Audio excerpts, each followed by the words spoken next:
ikan. Itu kebetulan memang di sini sebagai tajiran juga Pak ya. Keris itu saya beri tajiran. Mungkin ya di satu dukuhan ini mungkin yang majang keris cuma satu, saya sendiri mungkin. Besoknya lagi Pak Guru ikut memasang.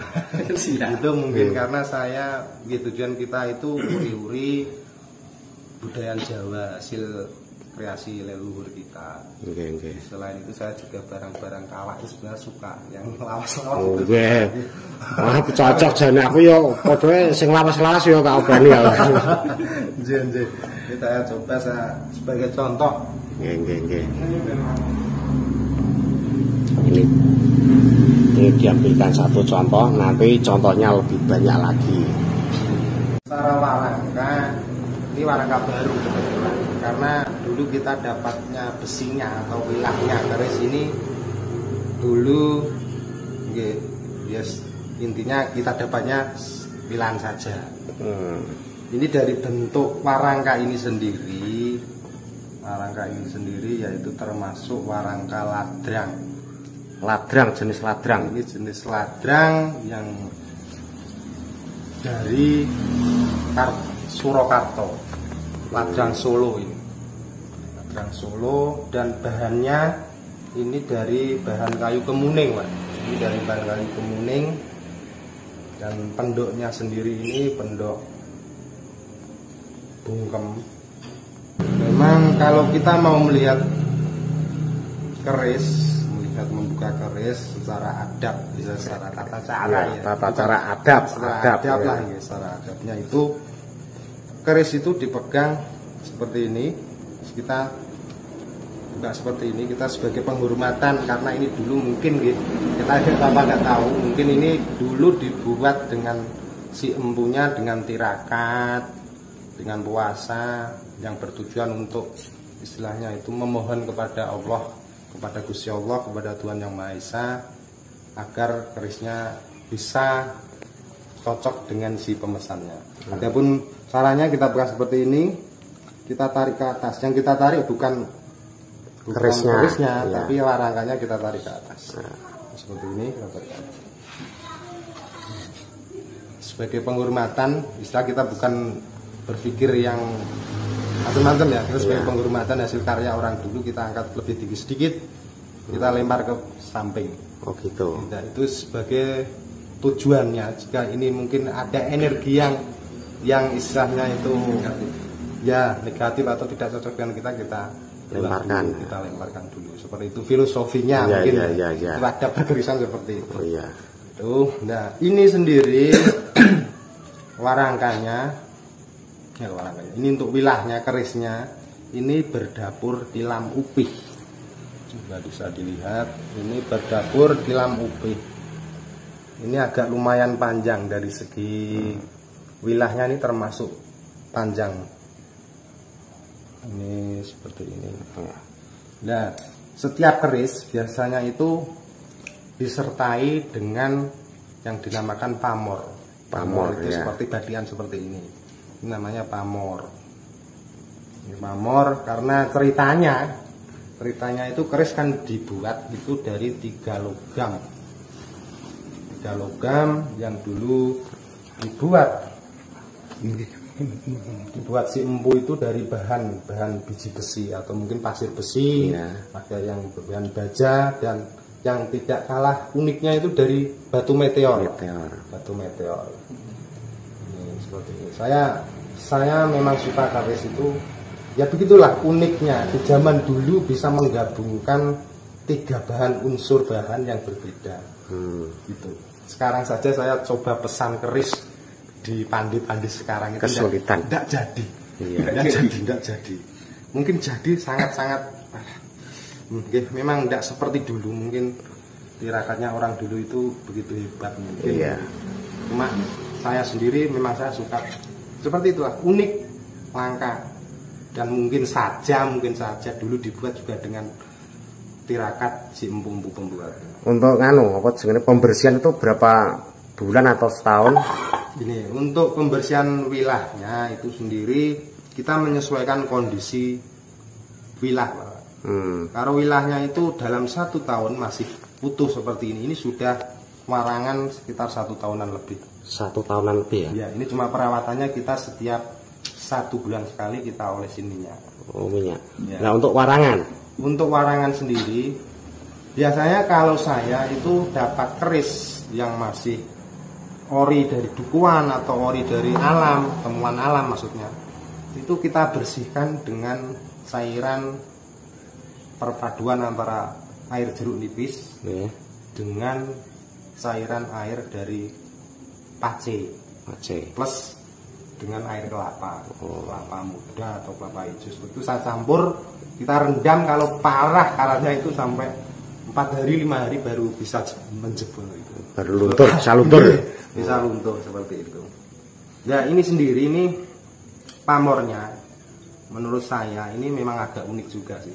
Bagian belakang, bagian sorsoran. Ini bagian sorsoran. Ini pamornya kalau di dunia perkerisan ini termasuk pamor batu lapak. Pamor batu lapak. Iya, batu lapak. Ya, bagian bawah ini. Cuma mungkin ini secara tiban, dalam arti tiban itu istilahnya ndak apa direkayasa. Wah. Kan ada pamor tiban. Tiban itu sak dadine, kalau bahasa wong Jawa sak dadine. Kalau pamor rekan itu diatur sedemikian rupa untuk membuat tipe tamor. Nanti akan muncul badian ini lebih rumit, lebih indah. Seperti itu. Kalau ini saya menurut saya sendiri ini pamor tiban. Ini pamor keluar setelah dikasih warangan itu ya? Pamor akan keluar atau badian seperti ini akan keluar setelah kita bersih dari karat-karat, terus kita lakukan pemutihan biar putih. Itu kita pakai cairan air jeruk nipis asli 1 tok. Kita akan putih, kita keringkan. Setelah kita keringkan baru kita warani. Sedangkan cairan warangan itu sendiri memang cairannya khusus, bahannya itu khusus. Ya, alhamdulillah ini dulu juga hasil warangan sendiri. Gitu. Hasil warangan sendiri karena saya sendiri mencari apa di sini dan sini kan memang sudah mungkin langka sekali. Cari orang mewarang itu memang agak sulit. Ya. Saya teman satu komunitas seperti itu. Itu ciri-ciri lama atau baru itu apa yang menunjukkan keris ini lama? Yang menandakan atau kita bisa mengatakan ini keris sepuh, keris baru atau keris STW. STW itu setengah tua. Itu STW itu barang lama kita proses seakan-akan itu keris baru diproses seakan-akan proses lama. Cuma proses yang di bahasa sekarang itu apa itu? Hasil perubahan warna, gradasi atau gradasi. Perubahan warna yang dulunya itu 3 besi itu waktu baru dia warnanya itu hampir sama. Cuma kalau kita sudah seiring waktu berjalan 10 tahun, 2 tahun, 50 tahun, 100 tahun, 200, 300 pasti dia akan berubah. Yang bagian besi itu biasanya agak cenderung hitam.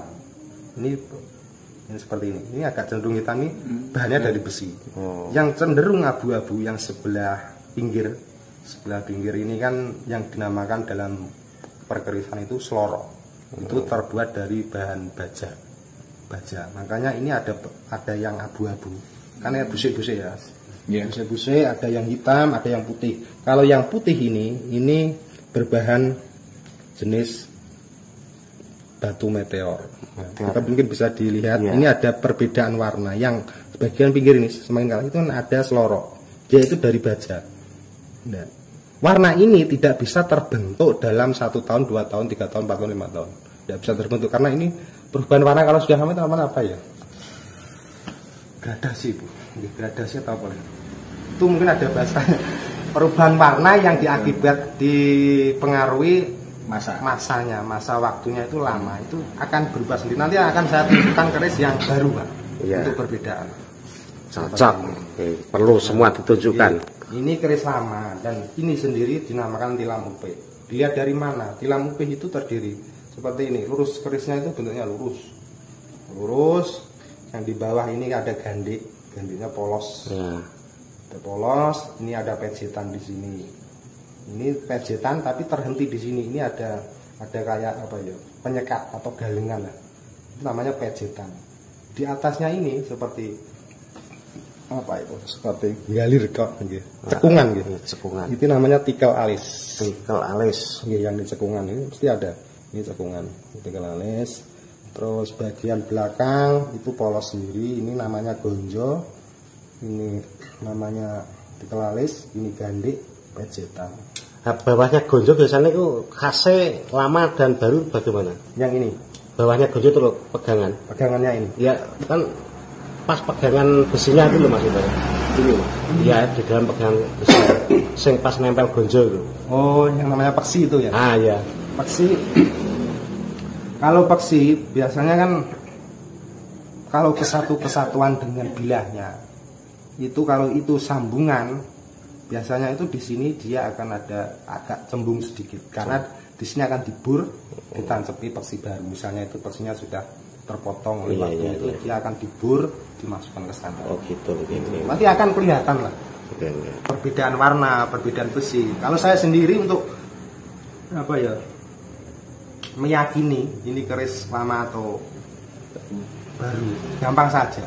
Ini kita tempelkan ke kain, dia akan nempel seakan-akan kretek-kretek ada geret-geret. Ya. Kalau baru tidak bisa. Iya. Misalnya seperti itu. Terus dari kita tabah di bagian cekungan atau apa itu sudut-sudut seperti ini, kalau baru dia akan terasa lebih tajam. Iya. Kalau ini kan halus.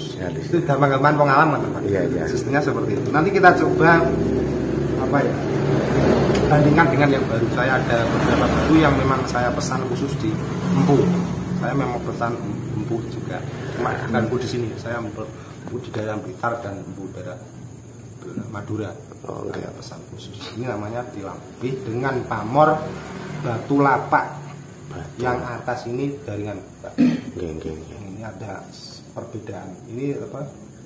Dwi pamor. Dwi itu dua ya. Dwi pamor. Kalau saya sendiri seperti itu. Ini kalau tangguh itu estimasi lah ya. Perkiraan ini zamannya opo. Ini tangguhnya tangguh Tuban Mentaram menurut saya. Tuban Mentaram.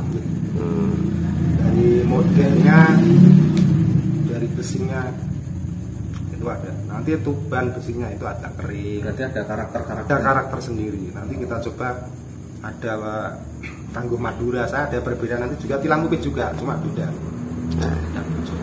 Sampai di sini dulu penjelasan, nanti dilihat berulang-ulang.